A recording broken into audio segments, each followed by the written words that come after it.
That was his life. Now today, for all of us, if we want to understand the reality properly, we should feel that he was performing these austerities. He was fasting, taking severe vows for years at a time for you and me.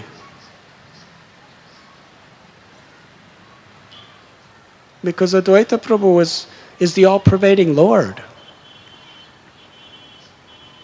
He's not just crying out for a mass of people that he doesn't personally concern himself with. He's the Lord in everyone's heart. Very personalized. Not only at that present time, but for the future as well, in the age of Kali.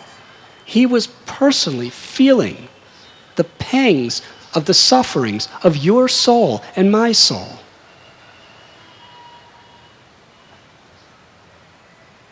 And he was weeping to see us, each of us, individually. He was seeing into your heart today, knowing past, present, and future. Seeing into your heart today. What was your condition? How bereft you were. And he was crying to Lord Chaitanya to come down to this world to save you and me. And it was by the love and compassion of his prayers that we have been delivered. On this day, we should express our deepest gratitude to Sri Advaita Acharya. He was the seed that actually gave us all the chance to love Krishna.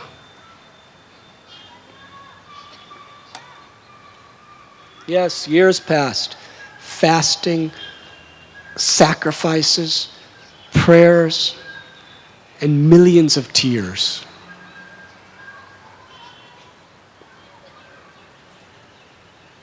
Krishnadas Kaviraj Goswami explains the three external reasons for Lord Chaitanya's appearance. Number one, to respond to the call of Advaita Acharya. To establish the Yuga Dharma of the Nam Sankirtan movement, and to fulfill his prophecy in Bhagavad Gita that in each age he will come to deliver the pious, annihilate the miscreants, and reestablish the principles of religion.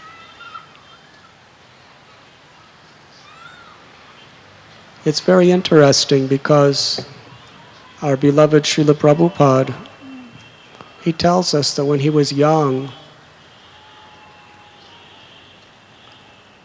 he was in a drama. And they practiced for this drama for about 1 year, just for one performance. It was a very serious drama. And he was given the role of Advaita Prabhu. He was just a boy at the time, small boy. He was given the role of Advaita Prabhu to be crying to Lord Chaitanya to deliver all the fallen souls of the age of Kali.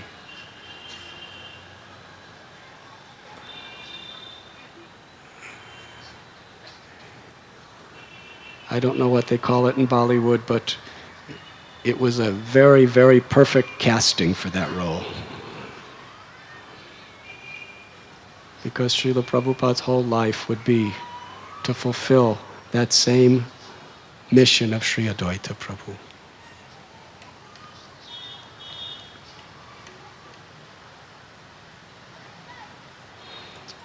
On the full moon of the month of Phalgun,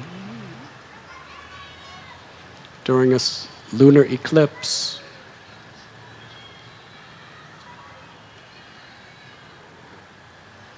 everyone was chanting the holy names of Hari, to counteract the inauspiciousness. And in Shantipur, Sri Advaita Prabhu and Haridas Thakur, seeing everyone chanting, they were ecstatic. Let this eclipse last forever. That was their thoughts. And it was at that moment that the Supreme Personality of Godhead appeared from the womb of Sachi Devi. Just like the moon emerges from the ocean. When Lord Chaitanya Mahaprabhu appeared, Haridas Thakur and Advaita Prabhu felt such exhilaration in their hearts, even though they were many miles away. Just from the ecstasy that was in their hearts, they could tell that the Lord had appeared. And they went mad in ecstasy, dancing, and nobody could understand why. Sri Advaita Prabhu sent his consort Sita Thakurani to bring auspicious gifts for the newborn child of Sachi Devi. And when she saw him, she understood that the same Gopal who performed his pastimes in Gokul has appeared in this beautiful golden form. We know how in his early years, Nimai disguised his identity and even hid his mission. He was a very restless, mischievous child, a very bright but apparently arrogant student. And Advaita Prabhu and the other Vaishnavas, they were praying to Krishna because the Lord covered over his real identity, so that even Advaita Acharya, Haridas Thakur and the others, they were not allowed to be aware that he was actually the Lord that they prayed for. It was the Yogamaya potency. They had such attraction for him because they felt the same experience of being with Krishna in his presence. But at the same time, they felt impossible to be with him because he was always speaking about mundane subject matters like grammar and Sanskrit intricacies, and he was always challenging them to arguments. They would pray to Krishna, sometimes day and night, please make Nimai a devotee. If he becomes a devotee, he can make the whole world Krishna conscious. They were praying to Krishna, and Nimai was receiving those prayers. He was so happy with the love of his devotees. Srivas Thakur, Advaita Acharya, Haridas Thakur, all these people, they were just having Nam Sankirtan practically day and night, praying to Krishna to make Nimai a devotee. They loved him so dearly. And when Nimai returned from Gaya, after receiving initiation from Ishwarapuri, he was a devotee like this world has never seen. The absorption that he had in Krishna, the ecstasies that were exhibited on his body were unparalleled.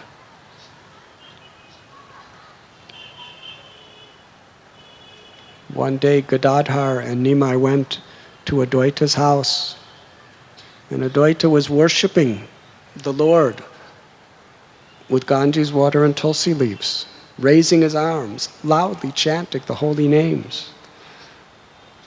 When Nimai saw Advaita in such a state of ecstatic love, he was so moved he fell unconscious. While he was laying there unconscious, Advaita Acharya, he looked at Nimai. At that time, Nimai was about 18.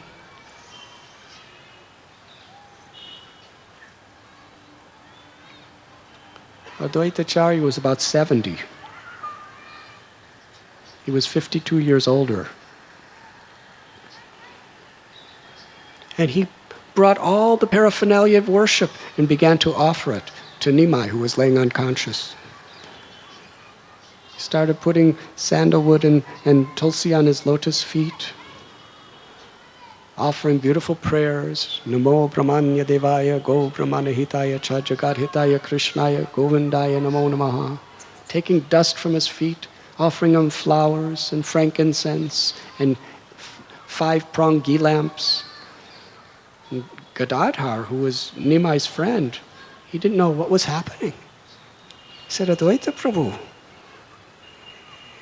he's just a child. Why are you worshipping him? And Advaita Acharya said, when will you give up the misconception that he is only a child? And then at that moment, Gadadhar Pandit understood he is the Supreme Personality of Godhead. That was the power of Advaita Acharya's conviction. But after that, Advaita Acharya decided, I want to test my Lord. So he left Navadvip and went to his house in Shantipur. Meanwhile, Vishwambar, or Nimai, he began having kirtan day and night with the Vaishnavas. In fact, that's practically all they did, is just do Nam Sankirtan. Such a higher taste they had. Practically all day and all night, they were just chanting the holy names together, loudly. And it wasn't that everybody liked it. Many of the materialistic people hated them for it.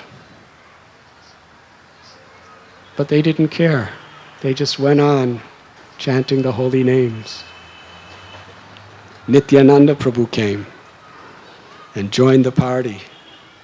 And one day,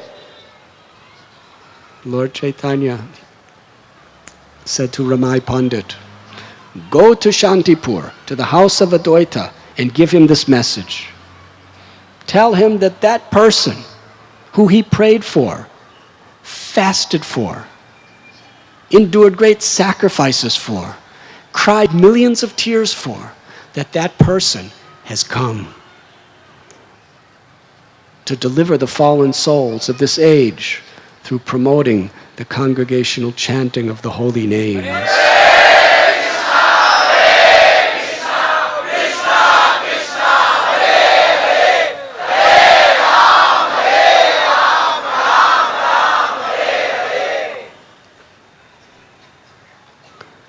Ramai Pandit asked, how will I know where his house is?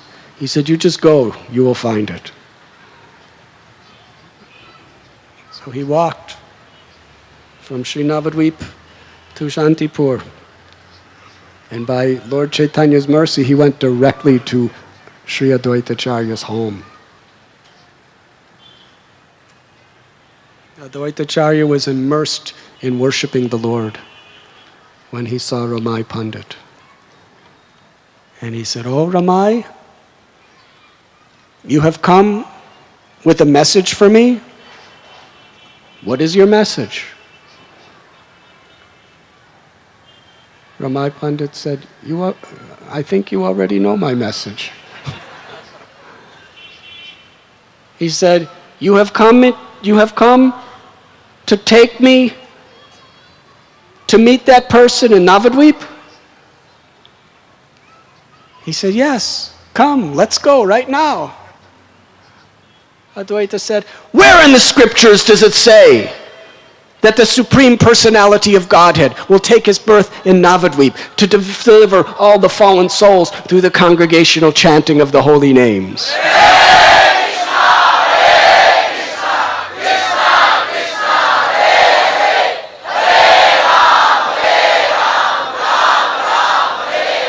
You are the brother of Srivas Thakur. He knows, and you should know, that I am a man who accepts things that are based on the Shastra.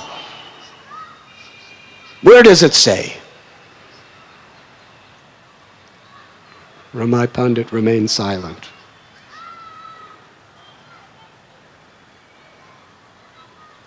He said, you already know. Advaita Acharya said, what is the message he has given me? Ramai Pandit said, he has given you this message. That person that you prayed for, cried for, took vows of austerities for, and fasted for so many years for, that person has descended. He's here, and he's waiting for you. And he wants you and your whole family to bring all the paraphernalia of worship so that you can show your love for him. When Advaita Acharya heard that, he danced in ecstasy.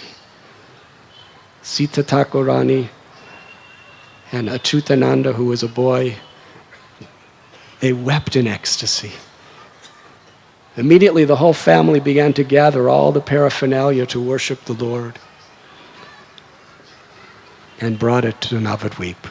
But when they arrived, Advaita Acharya said, I must test to see if my Lord really understands my love for him. He said, I am going to hide in the house of Nandanacharya. Do not tell anyone where I am. I will only come before the Lord if the Lord calls for me. So he went to Nandanacharya's house with his family, and Ramai Pandit came to Srivas Angam, where Lord Chaitanya was sitting with his devotees. As soon as Ramai Pandit came in the room, Lord Chaitanya said, Ramai, I know that Advaita Prabhu. That person who called for me and woke me up when I was sleeping in the ocean of milk and brought me to this world. He is now hiding in the house of Nandanacharya. Tell him I'm waiting for him. When Advaita Prabhu came, he fell and prostrated obeisances at the feet of Lord Chaitanya. And he and his whole family worshiped the Lord with very great love and devotion. And from that day, all the Panchatattva was together. Sri Krishna Chaitanya Prabhu Nityananda, Sri Advaita Gadadhara Srivasadi Gaur Bhakta. Although Advaita Prabhu was the one who brought Lord Chaitanya to this world, he was the last one to actually join the Panchatattva in Nam Sankirtan. And together, sometimes in the house of Chandrasekhar Acharya, sometimes in the house of Srivas, sometimes in the house of Lord Chaitanya himself, Kirtan was always being chanted.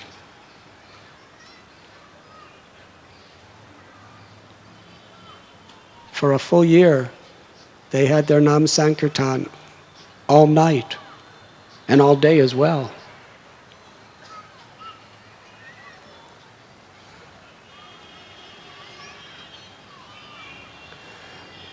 But do not think that even the Lord can escape criticism. Because though the devotees were saturated in bliss in these kirtans, the materialistic people could not tolerate it.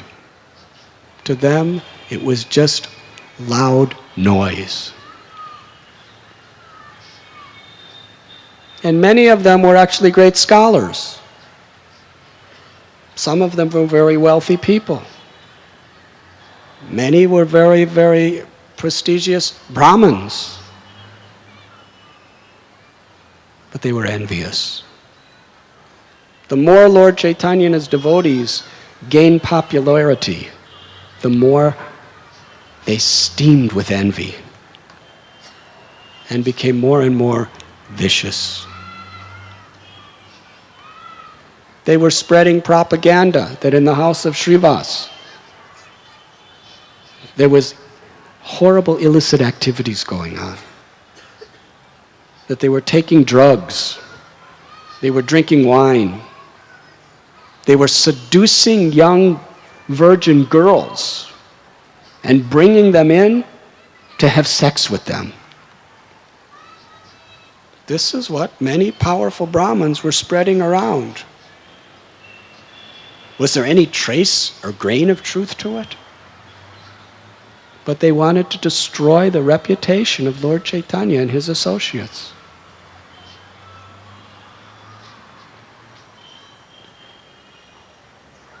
They were threatening, violent threats to the devotees. In fact, when Advaita Acharya was asked for a blessing by Lord Chaitanya, he said, the Chandalas, the common women, the common simple people, everyone, even the ignorant, give them all Krishna Prem.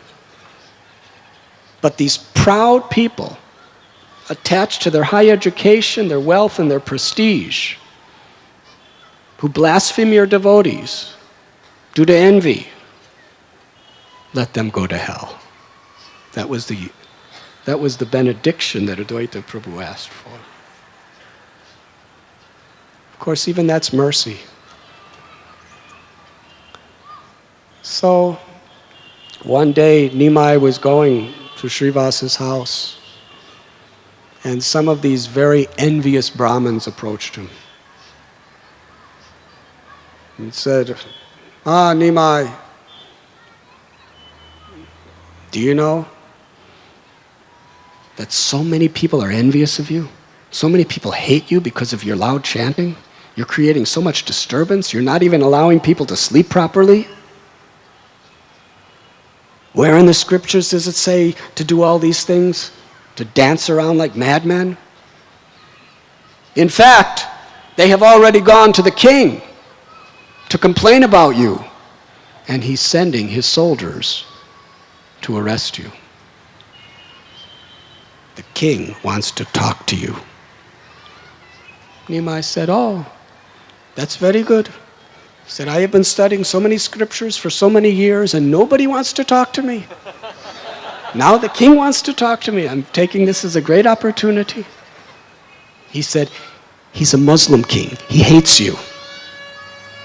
He's coming to hear you chant the holy names. That's what he's coming for. He said it with such hatred and sarcasm. The Lord Chaitanya just walked away.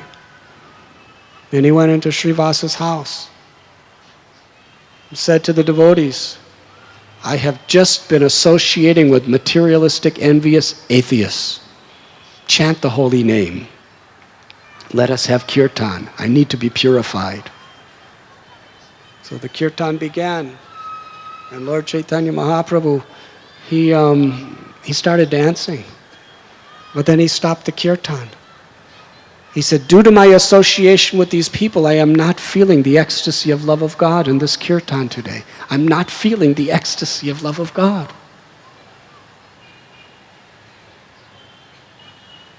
You see, for Lord Chaitanya, he was teaching us that performing kirtan is not just a ritualistic activity.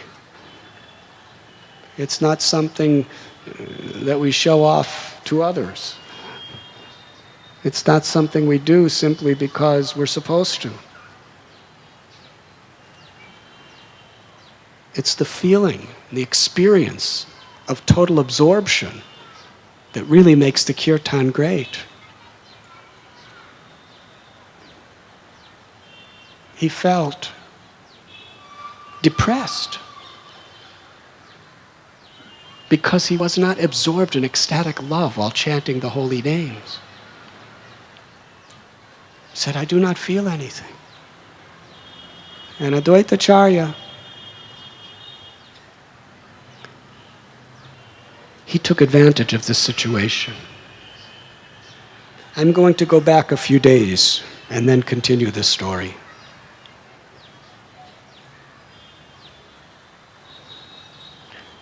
Lord Chaitanya always treated Advaita as a guru. Offered him respects and was eager to serve him. But Advaita Acharya couldn't tolerate this. His position was to be the servant of the servant of the servant. He did not want to be honored by the Lord. He did not want to be served by the Lord. He wanted to be the menial servant of the Lord. But Lord Chaitanya, he would forcibly take dust from Advaita's feet. And Advaita Acharya could not stop him because the Lord was so powerful. It's very difficult.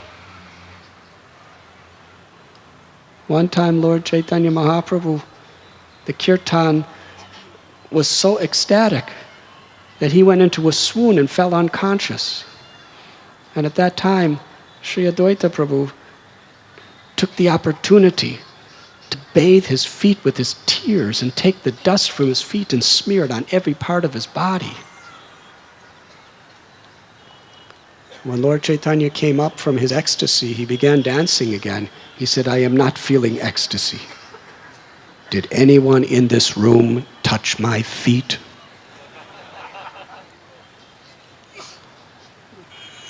The devotees were afraid to tell on Advaita Acharya because he was their leader. And they were afraid to lie to Lord Chaitanya. So they didn't know what to do. But Advaita Acharya came forward and he said, when a thief wants to steal someone, if that person is awake and vigilant, the thief waits for his victim to be asleep. Then he will plunder him. He said, you give everybody love of God by giving them a chance to serve you, except Srivas and myself. Even the gardeners, even the street sweepers, even ignorant people, even people with no caste. You're giving them all love of God by allowing them to serve you. Everybody except Srivas and myself. Rather than giving us a chance to serve, you serve us.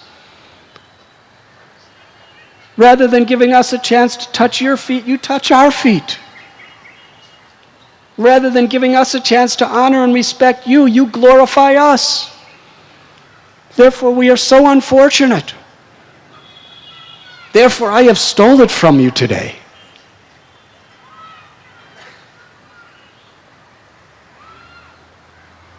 Lord Chaitanya, upon hearing that, he gave a good lesson to Advaita Acharya.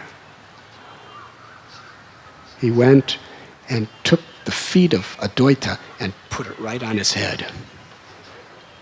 Advaita was squirming to get away, but he could not escape. Then he took those feet and held them for a long time right over his heart and began to glorify Advaita as his guru. So on this particular day, when Lord Chaitanya was not feeling ecstasy of love of God, he asked, where is it? Advaita said, because you are not giving it, I have stolen it from you. Lord Chaitanya was silent. He ran, broke right through the door. The devotees were really startled. They had never seen the Lord in that state. Advaita had taken the dust from his feet. This is how he reacted. And then he ran, and Haridas Thakur and Nityananda Prabhu followed him. They saw Lord Chaitanya dive right in the Ganges and go underwater. Nityananda Prabhu and Haridas, in a panic, they ran and they dove in after him. Nityananda Prabhu grabbed the Lord's hair. Haridas Thakur grabbed his feet and they pulled him to the bank. Lord Chaitanya looked at them and said, Why did you pull me out of the Ganges? Nityananda Prabhu said, why did you dive in to take your own life? Lord Chaitanya said, because I have no love for Krishna. If I had even a drop of love of Krishna, I could not live without Krishna. The fact that I'm still living means I have no love for Krishna. What is the value of this human life without love for Krishna? Why are you tormenting me in this way? Nityananda Prabhu said that your own servant, he may have acted inappropriately, but he loves you as his life and soul. Why do you punish us in this way? Lord Chaitanya said,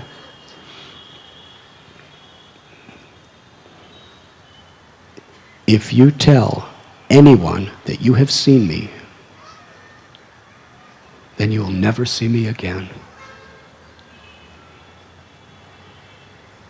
Then Lord Chaitanya went to Nandan Acharya's house to hide. Nityananda Prabhu and Haridas came back to Srivasangam. The devotees were devastated. They never saw the Lord in that state. Where is Lord Chaitanya? Where is our Gaur Sundar? Nityananda and Haridas had to follow the Lord's order. We have not seen him. We searched. We do not know where he is. All of the devotees, they feared that the Lord had left the world altogether. He had abandoned them because of their offenses. Besides themselves, their entire consciousness was in utter devastation. Meanwhile, Lord Chaitanya appeared at Nandan Acharya's house, soaking wet. Nandan Acharya invited him in and gave him fresh, dry clothes, offered him worship. Lord Chaitanya said, I want to hide in your house. Nandan Acharya said, how is this possible for you to hide in my house? And then he said, you try to hide as the super soul in everyone's heart, but still you appear age after age after age in your various incarnations. You tried to hide in the ocean of milk, but even you can't hide there. So how are you going to hide in my house, in a city teeming with millions of people? Lord Chaitanya said, do not tell anyone that I am here. They spent the entire night just hearing and chanting the glories of Krishna as Nandan Acharya worshipped him with pure love. The next morning, the Lord knew the heart of each and every one of his devotees. He told Nandan Acharya, bring Srivas here, but don't tell anyone that I am here. When Srivas came, he saw Lord Chaitanya. Lord Chaitanya said, how are all the devotees, and especially how is Advaita Prabhu? Srivas said, the devotees, since the time you left, they cannot eat, they cannot sleep, they are tormented with pain from the core of their hearts. They feel that you offended them, that they offended you. They feel that you have abandoned them. They're worried that they may never see you again. They're all simply just laying on the floors, crying. And Advaita Acharya, he feels that he's totally responsible for you leaving. He's fasting, just laying in the ground, weeping constantly. His heart is broken. His mind is devastated. Please save him. Lord Chaitanya went right to where Advaita Acharya was. He said, Advaita Prabhu, I am here. Come, see me. Advaita was so embarrassed, so ashamed, that he spoke what he felt to be so whimsical that the Lord was angry with him. All he could do was look at the Lord's feet and cry.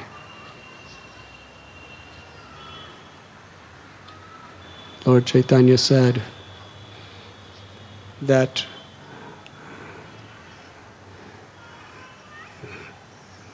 when a king has a high-posted minister, that minister will take the taxes from the people and give it to the king. And the orders of the king and the gifts of the king, he will deliver to the people. He's in such a high position.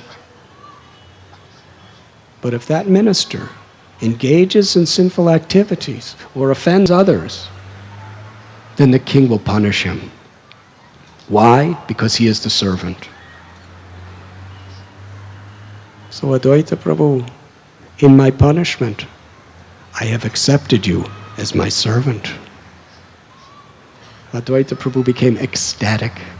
He clapped his hands and he danced all over the room.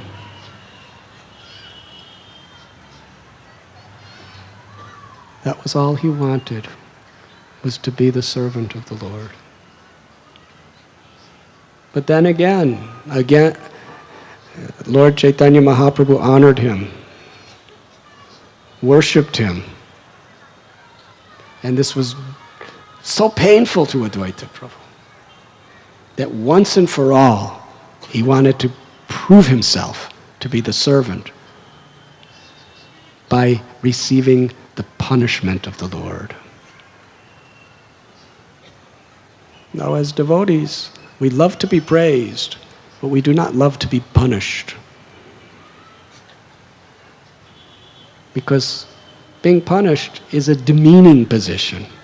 It's a belittled position.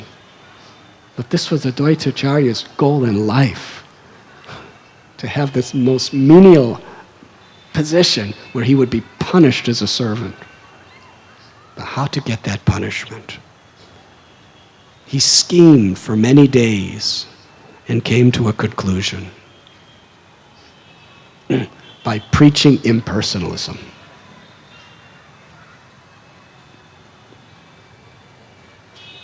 So Advaita Prabhu left Navadvip and went back to Shantipur. Now he couldn't teach impersonal to the devotees, so he started recruiting new people. And he was preaching from the Yoga Vasishta. Actually, he regularly preached from Yoga Vasishta, which is usually one of the main books that impersonalists like to preach from. But Advaita Acharya would, every single verse of the Yoga Vasishta, he would explain it to glorify the personality of Godhead in the path of bhakti. He was such a master. But in this occasion, he was preaching impersonalism with great enthusiasm. And more new people were coming and being affected by his preaching.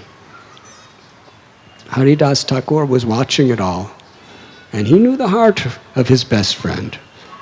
He simply laughed. He was preaching to his students that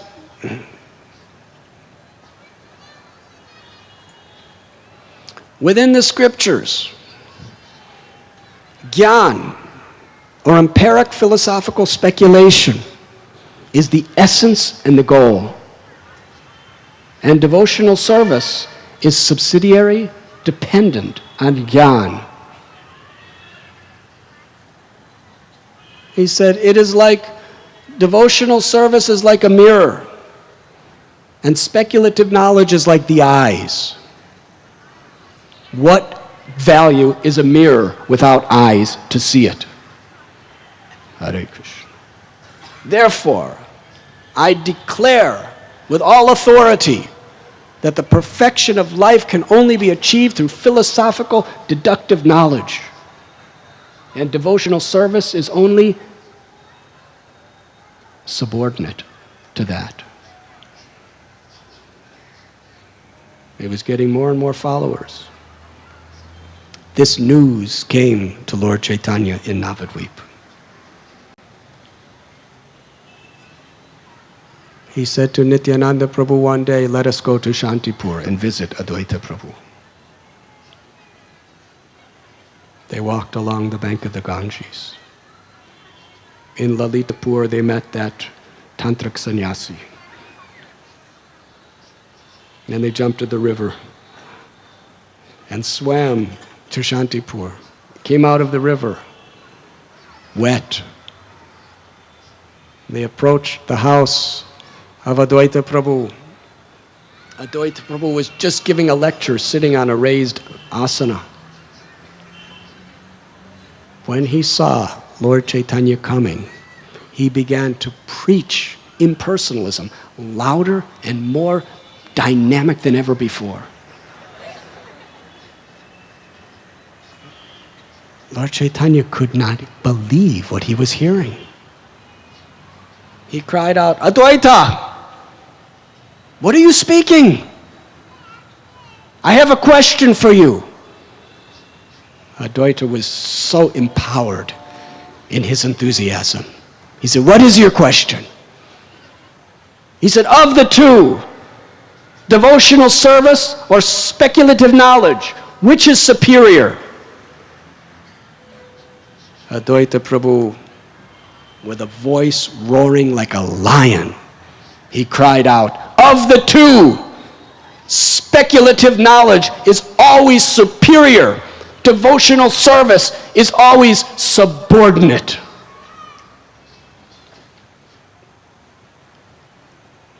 Lord Chaitanya became so mad.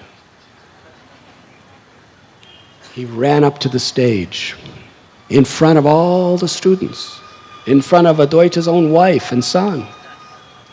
And he dragged Advaita down from the stage onto the ground, pushed him to the ground, and started beating him. Everyone was shocked.